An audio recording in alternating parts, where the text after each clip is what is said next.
Alan Good, patriarch of the Myrtleville household, was born in Cork, Ireland on November 14th, 1799. When he was about 14 years old, he left school and began an apprenticeship with Morgan and Reeves, a local merchant firm. Towards the end of his 7-year apprenticeship, he went to the West Indies on behalf of the company and had the misfortune of contracting yellow fever while in Jamaica. He survived the illness, though he did blame it for his early baldness. Also in his travels, he visited Newfoundland, though was unimpressed, and by 1836 he was employed by the Agricultural Bank of Ireland in Cork. In the spring of 1830, Alan married Eliza Carroll. While no early portraits of the two survive at Myrtleville, Eliza has been described as, quote, strong-minded woman with fair skin, blue eyes, and red gold hair done in a loose knot on the top of her head, unquote. And Alan was spoken of as a, quote, jovial gentleman who occasionally lost his temper in quite a spectacular fashion. On November 22nd, 1836, Alan Good and his family, which included his wife Eliza, their daughter Anne, and sons John and Charles, left Cork for Canada. Their crossing took over 5 weeks on the ship Hibernia, and throughout the trip, Eliza was desperately seasick. Luckily, Alan was not, and he watched over the children, who had much fun sliding back and forth on the deck as the ship tossed about. The family first arrived in New York, where they stayed for 2 weeks as Alan made various banking arrangements in the Wall Street district. They first moved to Montreal, where Alan had been appointed bank manager for the Bank of Montreal.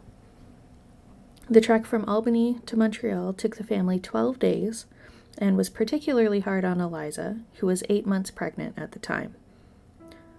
Not long after arriving in Montreal, the family welcomed their 4th child and 2nd daughter, Charlotte Good. On July 31st, 1837, Alan had been let go from the bank, and the family decided to relocate to Brantford, where he had purchased 108 acres of land a few months prior to his dismissal. Eliza loved the country life, and she urged Alan to get away from the turmoil of the business world and become independent. Upon arriving in Brant County, the Good family stayed at a rental house for some months at the corner of Cobourn and Dumfries Street. Alan began drawing up the contracts for their new family home, which detailed a 2-story, 9-bedroom house with 7 fireplaces and no cellar, at the cost of £467, 5 shillings and 9 pence, which is about equal to $80,000.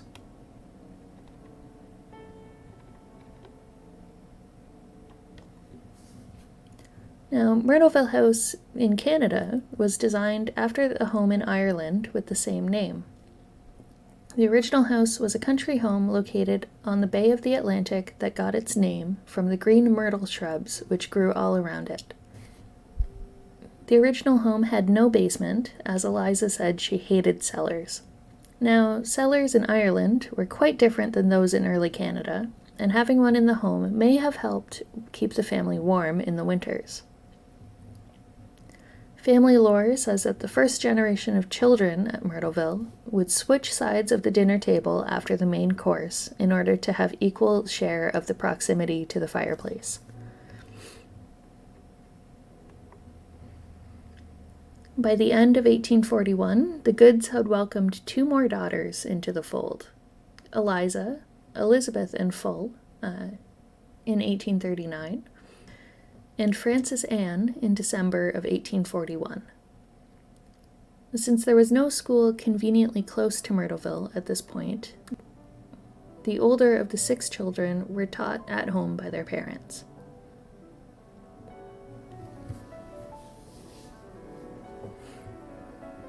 On August 28th, 1843, Thomas Good, the 7th child and 3rd son, was born. Anne, the oldest of the bunch, was 12 at that point and, quote, an expert nursemaid, unquote. Whenever there was a new baby, she took almost complete charge of the next youngest of her siblings. As she got older, it seems she was quite the organized young lady. She noted on November 27, 1847, that her daily schedule consisted of the following: get up between 6 and 7 and get breakfast, and after breakfast make the beds with Mama.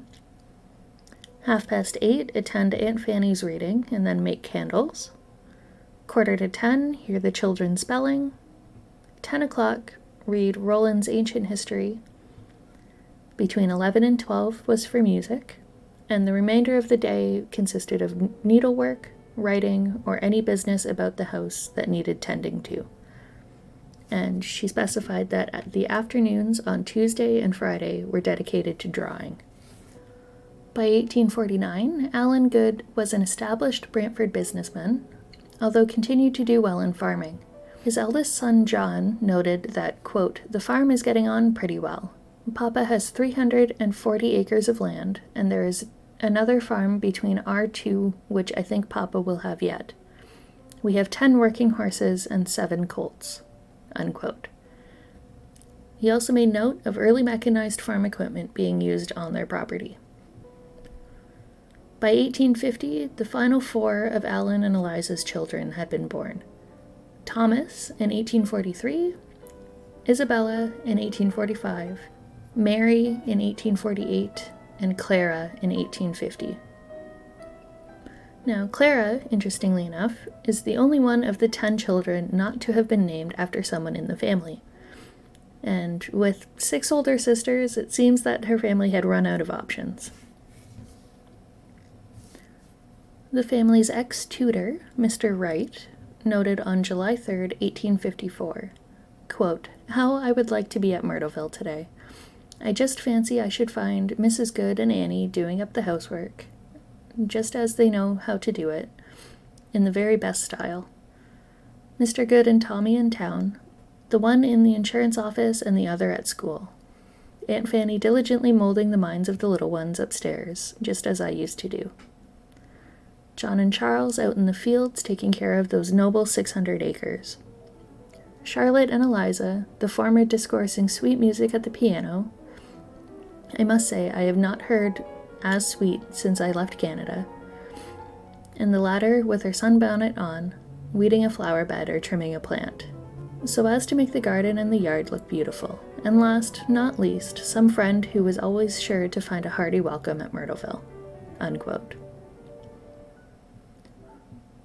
The poor harvest that Allen faced in 1857 came at a particularly inopportune time for the family. The end of the Crimean War, the year before, had reduced the prices for farm products, and there was another depression which mirrored the one in 1837.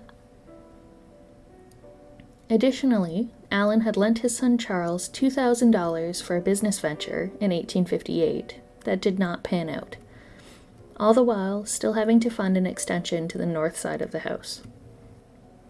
In the spring of 1861, Allen was busy with seating and local politics, so the 2 Elizas were in charge of the home. Anne was visiting a friend in Arthabaska, Quebec for 3 months, and John was courting a woman from Elora. The main focus of conversation in the home, at that time, was John's courtship, as well as the brewing tensions in the United States. Charles wrote to Anne that, quote, the principal topic of conversation here is the lamentable state of affairs existing in the U.S. It is really astonishing that the hostile attitudes of one portion towards the other has not resulted in the commencement of hostilities ere this, but the time is probably not far distant when there will be some severe fighting. The northern people seem very sanguine of being able to coerce the South into submission and perpetuating the Union as it lately existed. My opinion is that the seceded states will never again be united as formerly." Unquote. When Anne returned from her trip in 1861, she arrived home to find that John's romance had collapsed and that her younger sister Eliza was, quote, very unhappy, unquote, and wished to end her engagement to Andrew Jones. Eliza had been described as intelligent, though not necessarily the most sensible, and likely the most hopeless romantic of her brood of siblings. She first declared that she wouldn't marry Jones, but when she saw how angry that made her family, she relented to the engagement. 2 days before the wedding, Anne and Eliza made their way to Brantford to purchase a wedding dress. When the two of them were shopping, they encountered a man named DeRoche, who said he loved Eliza, and then the engagement between her and Jones was called off. Anne notes that, quote, Jones returned home to Maitland, and Eliza seemed like one reprieved from execution. I never saw a person in such state of mind and horror. The affair was a complete talk of the town for some weeks, which of course was very disagreeable. Allen wrote to Andrew Jones 3 times after his departure from Myrtleville, the third of which being a response consenting to Jones's marriage proposal to Frances Anne, Eliza's immediate younger sister. The two wed on September 26, 1861, and the couple left Myrtleville with Frances's sister Charlotte and her husband around midnight. Fanny and Andrew moved into Homewood, a property owned by the Jones family on the shores of the St. Lawrence River.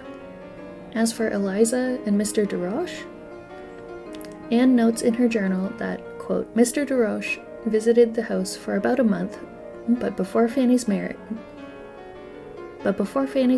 he deserted Eliza.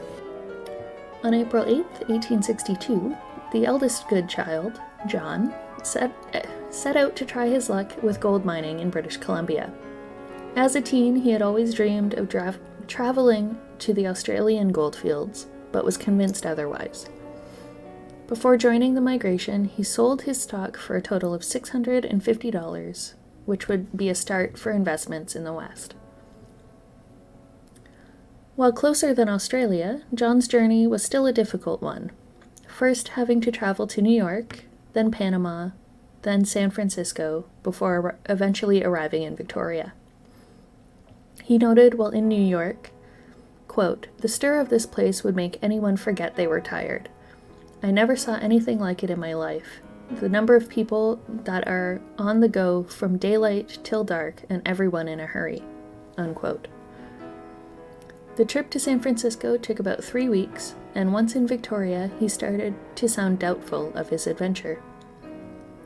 He wrote home, quote, If I was at home and knew as much as I do now about this country, no one would hear me say I was going to Victoria, I can assure you, unquote.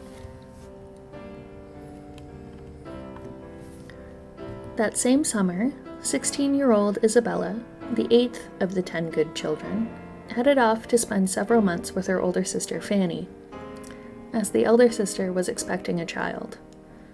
Bella wrote to Anne that, quote, Fanny is sitting near me, mending Andrew's stockings, and is making me laugh so hard that I can barely write a bit. Andrew keeps me in a fit the whole time he's in the house. You never saw such a house as this good for eating, unquote. When Fanny's due date drew closer, Eliza Sr. left Myrtleville for Homewood in order to assist with the birth. Allen wrote on July 27th, We were in expectation of hearing from you. Your last letter was dated on the day of your arrival. You know as well as I can tell you that we feel anxious about you, Fanny, and all the family. For goodness sake, do write at all events twice in the week. Never mind about postage, we'll pay that on arrival of your letters, unquote. Allen need not worry, however, as on July 29, 1862, his first grandson, Harold Jones, was born. Eliza returned home to Myrtleville the week of August 10th, and Fanny, Bella, and baby Harold not long after, in early September. Fanny stayed until after her brother Charles's wedding to Catherine Hardy on September 23rd. Now, you may be curious, what happened with John's gold mining adventure? On September 22nd, the day before Charles's wedding, the Goods received a letter from Victoria, BC. It was from John and detailed how his trip to the Caribou Goldfield had been a total disaster. Over 11,000 men had gone there during that season, and all were unsuccessful in their quest for gold. Hundreds were leaving every week to make their way back to San Francisco. John had lost most of the $650 that he had brought with him, so in this letter he mustered the courage to ask Allen for a loan. Unfortunately, he received no help from his father, who was heavily in debt at that time, so John continued to work odd jobs before making his way back home. In 1863, Allen, who was in large amounts of debts dating back to the 1850s, lost his position at the insurance office, where he worked in Brantford for the previous 16 years. This lack of income, paired with no longer receiving money from his business ventures in Ireland, meant that the debts he owed became too much, and on November 9th, 1863, there was a forced sale of property at Myrtleville. It was Anne that rescued the family. She had money of her own, coming into some following the passing of her Aunt Frances and earning some from candle making. She purchased enough stock to keep a small farm going on the property, as well as 3 horses, Larry, Jack, and Kate. On New Year's Eve, 1863, Anne wrote the following in her journal. Quote, "This, like all the years of my life, has been one mixed with troubles and pleasures. I have very many mercies for which to be thankful, almost uninterrupted health of body and peace of mind. We are now reduced almost to poverty and do not know whether we will be allowed to remain in our old home. If it would at all comport with the will of our Heavenly Father, I should wish it very much, at least as long as Mama and Papa live." Unquote. 1864 was another difficult year for the family. Allen is described as being, quote, "insolvent," due to the reduction of his status in the community. The once 600-acre farm at Myrtleville had been reduced down to about 70, all of which was owned by his wife and his daughter. All of his children were haunted by the idea of losing Myrtleville, and they all helped out in whatever way they could, often sending increments of money home to assist in the daily operations. The following year, in 1865, there was yet another scandal involving the Good's daughter, Eliza. She had decided that she was going to marry a gentleman named George Laird, an employee at her brother-in-law, George Mallock's office in Brantford. Now, Allen and Eliza Sr. knew of Laird well enough to know that despite his charm and good looks, they wanted nothing to do with him as a son-in-law. While there are no records of their specific objections to the marriage that survive, it seems like the younger Eliza didn't listen to them anyway, as the two wed on December 4th, 1865. Eliza and George Laird later moved to Oil Creek, Pennsylvania, where George pursued a living in the oil industry. In the fall of 1867, John Good became quite ill, so much so that Anne took over the management of the farm. She wrote to her brother Thomas on October 16th, quote, "I am so sorry to tell you that John proves to be much more seriously ill than we were led to suppose. On Monday he commenced coughing severely, and ever since it has continued. At each fit of coughing he spits up large quantities of the most dreadful phlegm, or rather yellow matter. In any case, he will probably be unable to do any work during the winter if he recovers, which I think is very doubtful." Unquote. Shortly after that letter, Arthur Hardy, Charles's brother-in-law, visited Myrtleville to discuss John's will.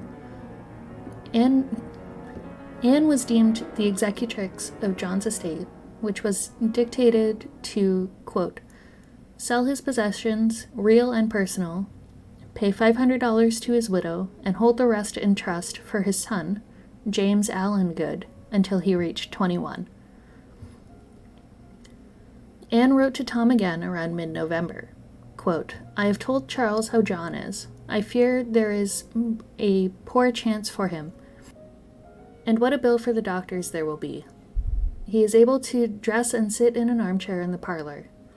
He has not been a part of the house for nearly 2 months." Unquote. John made progress in his healing and made a trip to Elora with his wife and son in early 1868. Even more so, as the spring arrived, he was well enough to resume working on the farm and continued to do so throughout that summer. His wife Mary was pregnant again, and all seemed well. The two welcomed their second son near the end of October 1868, but John unexpectedly collapsed and died 9 days after the birth. On November 10th, the child was christened, and the day after, John Good was buried. Family lore said that he had died from consumption, and at the time of his passing, he was only 35. Following John's death, Tom, the youngest of the Good brothers, took over the role of helping Anne run the farm. Charles was unable to assist much, as he was working lengthy days in the city as a bookkeeper. With the 4 youngest siblings, Tom, Bella, Mary, and Clara, as well as John's widow, Mary, living at Myrtleville in the early 1870s, the farm was quite the hub of social activity.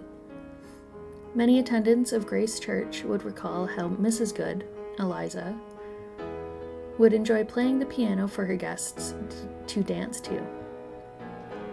However, they all understood that when she would play God Save the Queen, that was their cue to leave. Many of the neighbors would be in attendance at these parties, like the Moyles, Bellaccis, Ushers, and Wees. The Goods also hosted Alexander Graham Bell once or twice.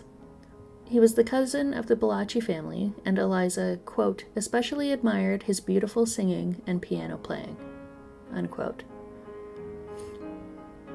Around the same time, the aging Alan and Eliza were enjoying their time with their growing brood of grandchildren. The oldest, 15-year-old Lily Malik, was making plans to travel to Europe with her parents, Charlotte and George. Those plans were interrupted when Charlotte welcomed their second child, Sally, in September of 1873. 3 more of the Good siblings were married by the mid-1870s, starting with Mary.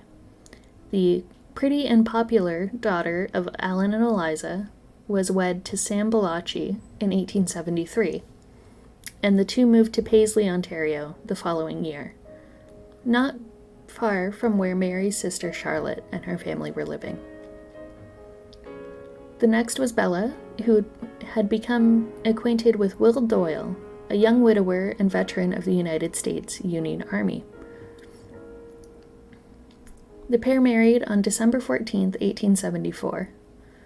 This left the family living at Myrtleville feeling quite small compared to earlier years, as there were just Alan, Eliza, Anne, Tom, Clara, and John's widow Mary, as well as her 2 boys living on the farm. Tom was 31 when his sister Bella was married, and considered, quote, quite an old bachelor, unquote. He was described as being a good-looking young man, tall and slender, with sandy red hair and blue eyes. He had plenty of friends and seems to have been adored by his nieces and nephews. After his sister Mary wed Sam Bellacci, Tom saw quite a bit of Sam's sister, Mary. She was, quote, a small and gentle girl who shared Tom's love of horses, and in spite of her timidity about many things, was an intrepid rider, unquote. It was speculated that Tom may have found this meekness a refreshing contrast to the strong-mindedness of many of his female relatives. And the two were married in 1875 and welcomed their first child, William Charles Good, in February of 1876. Alan Good's long struggle with health issues came to an end on December 21, 1876, when he was 77. Charlotte wrote to her widowed mother, quote, I know how very sad and lonely you will feel now that you have Papa no more to wait on. But when you consider what he has suffered for so many years, you would hardly regret to see him at peace. I hope Annie and Clara are well, and I am glad to hear how kind Tom is to you all." Unquote. After Alan's death, Eliza continued to assist in the upbringing of her grandchildren where she could. 2 of her daughters, Eliza and Fanny, both welcomed their 4th children in 1877. Tom and Mary also welcomed a daughter that year, named Mary Elizabeth Ann. She later became known as Mamie due to the abundance of Marys in the Good family. And Tom's wife, Mary, wrote to her brother, William Bellacci, about Eliza in 1880. Quote, "Mrs. Good is now over 70 and suffers from pain nearly all the time. She is most industrious and knits, sews, and sometimes makes beautiful netted neckties. She is a very practical turn of mind, orderly and dignified in all that she does, and is a good woman waiting for her Lord's call to go from this world of pain and suffering. She is extremely fond of her children, which affection is warmly returned by all. I have never saw a mother more esteemed." Unquote. Eliza taught William Charles, then 5 years old, how to read, and he caught on very quickly. He was a merry child and in danger of being somewhat spoiled by his aunties. Now, Eliza knew full well that she was living on borrowed time and drew up a will that detailed how she would like her small estate to be divided upon her passing. 50 years after its construction, Myrtleville was still home to the Goods, though by 1887, the front of the house resembled more of a hospital than a home. Eliza Good, 80 years old at that time, needed much more assistance moving about the home than in previous years. In the bedroom next to hers, her grandson Johnny had regular coughing fits caused by tuberculosis. And in the downstairs bedroom, once the more excitable and vivacious of her siblings, Eliza Laird was, quote, "miserable, shaky, and almost unable to walk," unquote. It is said that her husband George had all but abandoned her. And throughout all of this, Anne had taken up the role as the calm and cheerful head nurse for her family members. In March of 1888, Eliza's already failing health had declined considerably. She passed away on April 6th of that year, just 2 days after she turned 81. She had lived in Brantford for 50 years and had seen the area grow from a village of less than 1,000 people to a city of over 13,000. She was survived by 8 of her 10 children, as well as 27 grandchildren. Upon her death, the primary residents at the farm were Tom Good, his wife Mary, their 5 children, as well as Eliza Laird and Clara Good. Without the help from his brothers, Tom relied heavily on hired hands to help operate the farm. After the passing of Eliza Good in the spring of 1888, Tom Good, his wife Mary, and his sister Clara had an abundance of work to maintain at Myrtleville. For the ladies, caring for Mary's 5 children, as well as the aging Eliza Laird, was almost overwhelming. This led the family to become well acquainted with Brantford's first regular hospital, built by John Stratford in 1885. Eliza stayed there regularly, and Tom's brother Charles sent money home on a regular basis to cover the bills. Also that summer, Tom's son William took the entrance exam for the local high school. He was only 12 at the time, 2 years younger than the average candidate, but was ranked 4th out of 94 children from the county. William attended the Collegiate Institute in Brantford when the next term opened, and he either walked the 3 miles from Myrtleville to the school on George Street or rode in on horseback. 2 of William's closer friends while at school were Arthur Lyons, who shared an interest in mechanical and electrical gadgets, and his cousin George Bellacci, who helped William build a forge in the workshop at Myrtleville. Clara Good followed in her siblings' footsteps and traveled out west once her mother passed away, and that left Mary and Anne to run the house. While Anne's role was technically subordinate to that of her sister-in-law, the two lived together affectionately for the following 30 years. Both were deeply religious and held a strong aversion to dancing, intoxicating liquors, and frivolous books. In 1891, Tom was one of the founders of the North Brant Dairy Association, and the group built a cheese factory north of Brantford on what is now Highway 24. There was an emphasis in the city placed on livestock and dairy farming rather than growing wheat, which was seen as a Western specialty. William remembers his father's, quote, enormous amount of clerical drudgery, unquote, while in the role of secretary for the cheese factory, in addition to his work on the farm. In 1892, Mary Tom had the opportunity to take a vacation, so she and her 14-year-old daughter Mamie went to Paisley to visit Mary and Sam Bellacci. Tom wrote to his wife twice during her trip, once to send news that Anne had taken out a pew at St. Jude's Church, after she had, quote, run out of patience with the unorthodoxy of the rector, unquote, at Grace Anglican. The other letter was to tell it about his excursion to Toronto with William.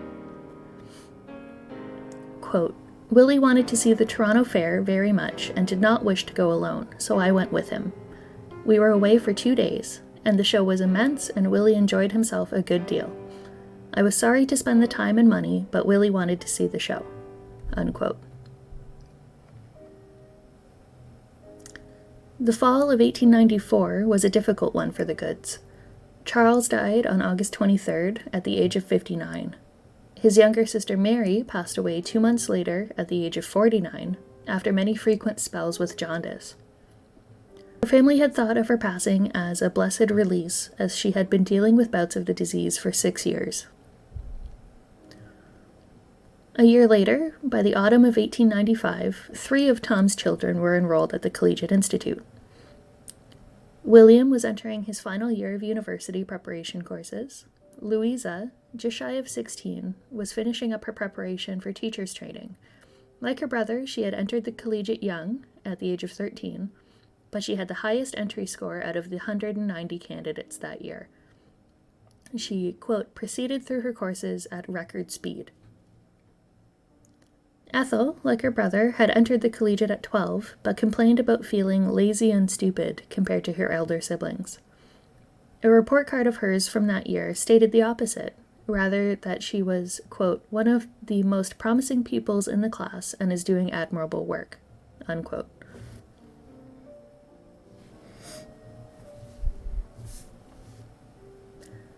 In the spring of 1896, William passed his scholarship exams at the University of Toronto with flying colors.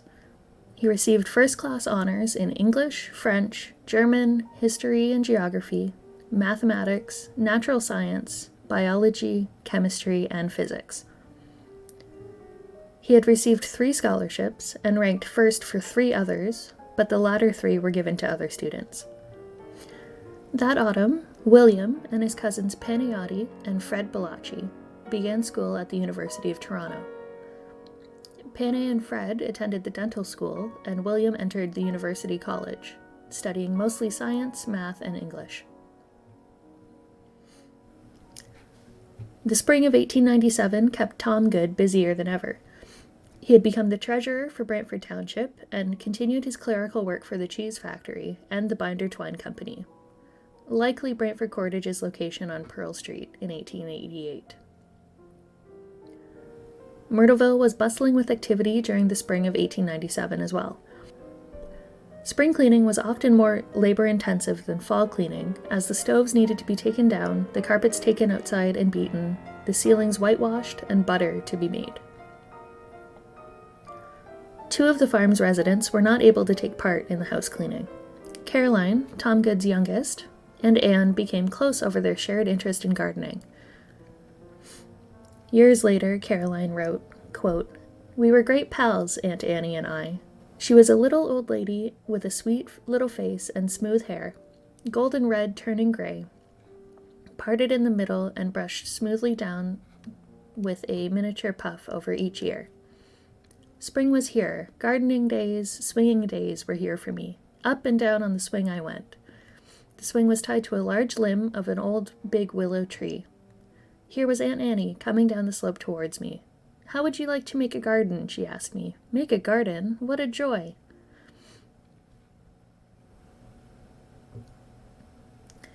The high point in the summer of 1901 was the family's visit to the Pan American Exposition in Buffalo. Caroline, who was 10 at the time, wrote to William, quote, "I am wanting to earn some money to go to the Pan American show. I am to get 5 cents for every 1-pound ball of carpet rags I sew, and Mamie is going to let me have the eggs of one hen to sell, and in the summer I might sell some rhubarb. If you find anything more for me to make money, tell me." While they all enjoyed the family trip, the memory was dimmed by returning home in a terrible storm and finding that 4 of their cows had been struck dead by lightning. Many of Tom Good's children had active roles as teachers in Brantford and the surrounding towns. In 1901, Louisa was teaching in Broxton, near Stratford, and the 21-year-old wrote home often about her life in and near the big city. She cheerfully detailed long bicycle rides, garden parties, and being appointed with the musical director of the Broxton Literary and Debating Society. The same year, 19-year-old Ethel was teaching in New Dundee, roughly 20 miles from Myrtleville.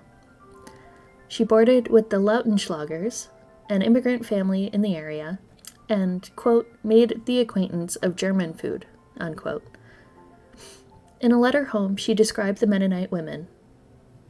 Quote, "They dress very plainly, black or gray dresses, no frills, collars, or ribbons, and bonnets something like the Salvation Army. In church, however, they take them off and wear just little white net caps. They pull their hair straight back. I don't believe women were intended to look so plain. They have an objection to yellow, and the minister preached against the wearing of it," unquote. In subsequent letters, she described learning to speak German, skating on the pond, and trying sauerkraut for the first time, which she enjoyed. Near the end of that year, William was appointed to a teaching position at the Agricultural College in Guelph, in the Department of Chemistry. He was to be paid $900 a year to start, around $16,000 today, which he had hoped to use to hire more help for the farm. He also looked forward to spending the summers working on the farm and applying science he was teaching to the practice of agriculture.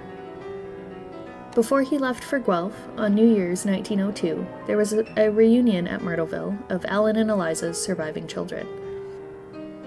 They had not been all together since Isabella moved westward almost 22 years before. Anne was 70 years old and, quote, "plump and placid." Charlotte was almost 65. Tom, 58, looked older than his years due to the stress of the farm. Isabella was 56, with her hair pulled back and sharpened features, and the youngest was Clara at 51. The discussion that year also surrounded the passing of Queen Victoria and held a certain sentimentality. The Canadian Myrtleville was built the same year that she became queen, so to mark the reign of a new sovereign was one that the family did with a sense of hesitation. Even William, who consistently advocated for social change, wrote, quote, "I feel that the personal influence of the new king will not be so wholesome than that of his mother," unquote. William balanced his summer of 1902 between teaching at the college and assisting on the farm, as Tom was losing weight and suffering from chest pains. He was of great help in repairing the windmill, finishing the horse stable, and construction of the hexagonal cement silo. This silo was considered a novelty in the neighborhood, as silos were few and far between to begin with, and those that were around were typically wooden. That year as well, William was leaning steadily more into the idea of leaving the college and working on the farm full-time. He was not teaching as much as he had hoped, and the equipment at Guelph was not up to the same standard that he was used to from his University of Toronto days. That fall, he wrote to his ailing father and offered to rent Myrtleville from him so that Tom and Mary could move into town. Tom responded that most of the rent would go to Aunt Annie, and whatever was left over could not provide enough to be livable at another property. With that, William turned his thoughts towards moving home the following spring. He wrote to his sister Mamie with his plan, and her answer was considerably less forgiving than that of their fathers. She wrote, quote, "You speak as if you thought of coming home for good or bad in the spring. I think it would be the height of selfish folly for you to do so. What would there be for any of us but more scrimping and slaving? You could not make anything like what you do up there. It is impossible. No farmers do.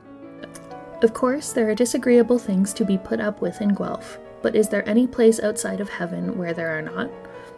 If you have to come back, I will try to help you all that I can, but in the meantime, I wish you would try to put your heart and mind into your work there."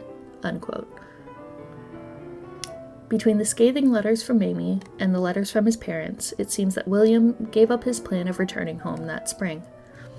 However, that did not sway his hope to returning to the farm at some point. This eventually happened when William returned to the farm for good shortly after his father's 60th birthday, when he began a 5-year lease on October 1st, 1903. 4 months later, tragedy struck Myrtleville yet again. On February 4th, 1904, an obituary in the Brantford Expositor carried the news that Tom Good had passed away from pneumonia. In his will, the property of the farm was left to William, and Mamie and Louisa took over the role of maintaining the house and looking after their mother. In 1908, after many summers of intensive labor on the farm, William married Jenny McCormick in a small ceremony held in her parents' home near Paris on December 3rd. 1909 and 1910 brought their share of medical troubles to Myrtleville. In September 1909, the child that William and Jenny were expecting arrived stillborn, and the birth nearly killed Jenny. Not long after, Aunt Annie, nearing 80 years old, missed the bottom step of the main staircase and broke her hip. After Mamie's wedding in July of 1910, Louisa left her teaching position to care for Aunt Annie. This seemed to work in favor for them both, as Louisa was dealing with fits of nervous depression. In his later years, William remembered most vividly that, quote, "she felt it a sin to be tired and drove herself irrationally and unmercifully," unquote. Louisa spent a short time in a private hospital in Toronto from January to April 1911 to recoup from this position. In the summer of 1912, William began construction of the new house on the property. He, quote, "scorned luxury but admired convenience," unquote, and with the help of an agricultural college student, he laid the bricks for the 2-story home. William and his family moved into the new home in November, although the construction was not quite finished. It did, however, have all of the modern conveniences, like a coal furnace, stationary wash tubs, and an upstairs bathroom, hot and cold running water, and an electrical wiring, though there was no power yet. By 1914, William's youngest sisters were all engaged to be married. Fanny and Caroline were both engaged to former agricultural college graduates who had worked on the farm at Myrtleville. Fanny's fiancé, Arthur Houghton, was preparing to leave for India to be an agricultural missionary, and she was to follow him there. The pair further caused a stir by the fact that Houghton was leaving his Methodist church to join Fanny's Presbyterian congregation. Unlike her younger sisters, Ethel was not engaged yet, but was attracting the attention of one Mr. Harry Surratt, who had helped William build a barn on the property back in 1907. On one occasion, he was able to be in Brantford between his trains and invited Ethel to an early dinner at the Kirby house. While she was not a young girl anymore, 25 years old at this point, the invitation horrified Aunt Annie. Quote, "What? Eat in a tavern with a man, alone? Someone must go with you," she said. This resulted with Caroline being forced to accompany the pair to dinner. In June of 1915, almost a year after the First World War began, Mamie noted in a letter that, quote, "there does not seem to be any outward sign of war, except flags on almost every house," unquote, and that 4 factories in town were making shells. She remarked as well that at the teas she attended, everyone was knitting for soldiers, including her Aunt Annie, who was almost 84 years old. The closest that the war came to Myrtleville was through William's cousin, Fanny Doyle. Her husband, Major Panayoti Percy Balachi, was a part of the Dufferin Rifles and was appointed second in command of the 58th Battalion in 1915. He arrived in France in early 1916 and wrote home on April 18th. Quote, "This is rather a funny game we are playing out here.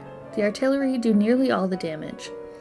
Of course, snipers account for a few men, but by far the most damage is done by the artillery, and mighty nasty things the big shells are. The life in the trenches is a very miserable existence. The last place I was in, I had a hole in the ground 6 feet long by 4.5 wide, and about the same height, and I was lucky to have that. A great many men had no dugouts at all and had to sleep on the firing step. Yet they tell us they were good trenches," unquote. Less than 2 months after writing the letter, on June 14th, Balachi was killed by a shell while doing reconnaissance. He was 38 years old. In 1919, there was a provincial election that put the United Farmers government under E.C. Drury. William Good was one of the team members that drafted the party platform and was in the councils of the government in Toronto. In 1921, when the next federal election was held, William ran for office as an independent progressive and was elected as representative for Brant County. He was in office for 4 years before retiring from politics and returning to Myrtleville in 1925. Also in 1921, he became the president of the Cooperative Union of Canada and held that position for 24 years. He also served on the board of the United Cooperatives of Ontario for 35 years. The farm at Myrtleville fared better than its western counterparts when the Depression hit in 1929. The combination of being a mixed farm, with dairy, grain, and produce, as well as its proximity to the city, helped keep some form of stability. Like her predecessors, Jenny Good was a pillar of stability within the family during this time. She kept a keen eye on the expenses and made the sheets, night clothes, and aprons out of unbleached muslin bags that she obtained from her cousins in Galt. In early 1939, William Good was involved with planning a conference between the 5 eastern provinces in Montreal on marketing agriculture products. By September of that year, Canada declared war on Germany. In 1940, Mary Good, Tom's widow and the last link to the first generation of Myrtleville, had passed away at 87 years old. By 1942, all of the hired help on the farm had gone. William, now 66 and suffering from arthritis in his hip and lower back, relied tremendously on his sons Harold and Robert to complete most of the farming tasks. In 1944, while William was away on cooperative union business, Jenny was left to handle the selling of a large crop of apples from the family orchard. Without any domestic help, much of the housework would be forgotten about as she dealt with customers. Understandably, she found the sugar shortage to be of assistance, as it meant that she was unable to can the orchard's typical hundreds of quarts of fruit. The following summer, all of the chickens on the farm had been sold, and Jenny noted that, quote, "there is far more money in cattle and not enough help on the farm to look after so many branches," unquote. By 1948, the aging William, who was 72 at that point, retired from both of his positions within the Cooperative Union of Canada, as well as the United Cooperatives of Ontario. The same year, Carol Good, William's youngest sister, gave up her summer use of the original house to William's children and grandchildren. William and Jenny enjoyed the company of their grandchildren, as they were fascinated with the old farm tools, and the little girls were often thrilled to have tea parties with their grandmother. In 1959, Jenny Good passed away suddenly following a surgery, and the loss was very hard on William. One of his daughter-in-laws noted that he is a man with great inner resources. He made several winter visits to his daughter's home in St. Louis after Jenny died, and lived at Myrtleville the rest of the year. In the 1960s, the farm was becoming more specialized under Robert's care, phasing out the horses and the orchard and focusing on dairy. In 1963, William moved into a nursing home in Paris before passing away on November 16, 1967, at 91 years old. The Brayford Expositor ran the following editorial. Quote, "This many-sided man of science, agriculture, teaching, and politics, and authorship packed into the years from 1914 to 1925, much more than most men do in a lifetime. And even when out of the spotlight, he continued his endeavors, among them 25 years as president of the Cooperative Union of Canada. One of a rare breed of men is no longer with us." Unquote. In 1978, the documents were signed that donated 5 acres of land containing 2 houses, a swimming pool, which has since been filled in, and a number of silos to Heritage Canada. Many of the artifacts in the museum found their way back to Myrtleville from previous family members. Original pieces from Eliza Good, such as the big 4-poster bed in the master bedroom, her colored piano, now located in the parlor, and the dollhouse that they gave to their daughter Anne, still remains in the home. Likewise, William Good's handmade camera still remains in the library, along with shelves and shelves of books that the Good family enjoyed.